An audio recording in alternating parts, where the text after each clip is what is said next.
নমস্কাৰ, মই নীলাভিতাই কৈ আছোঁ। সমূহ অসমবাসী ৰাইজকে জনাবলৈ পাই সুখী হৈছোঁ যে অহা ইংৰাজী ৭, ৮ আৰু ৯ এপ্ৰিল তাৰিখে অনুষ্ঠিত হ'বলৈ গৈ আছে সদৌ অসম সোণোৱাল কছাৰী ছাত্ৰ সন্থা কেন্দ্ৰীয় তিনিঠেঙীয়া অধিৱেশনখন।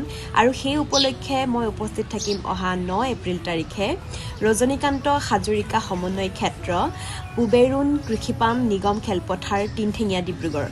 আৰু সমূহ উদযাপন সমিতিক ধন্যবাদ জনাইছোঁ মোক নিমন্ত্ৰণ জনোৱাৰ বাবে, আৰু সকলো ৰাইজৰে উপস্থিতি কামনা কৰিছোঁ। আৰু সমূহ ৰাইজকে তাতে লগ পাম, একেলগে আমি গীত গাম আৰু ফূৰ্তি কৰিম। নহলে মই নাজান তই সহিব লাগিব মোৰ ধৰণা অভিমান। নহ'ব এনেকৈ, নহ'ব তেনেকৈ, মৰম লাগিব মই বিচাৰো যেনেকৈ।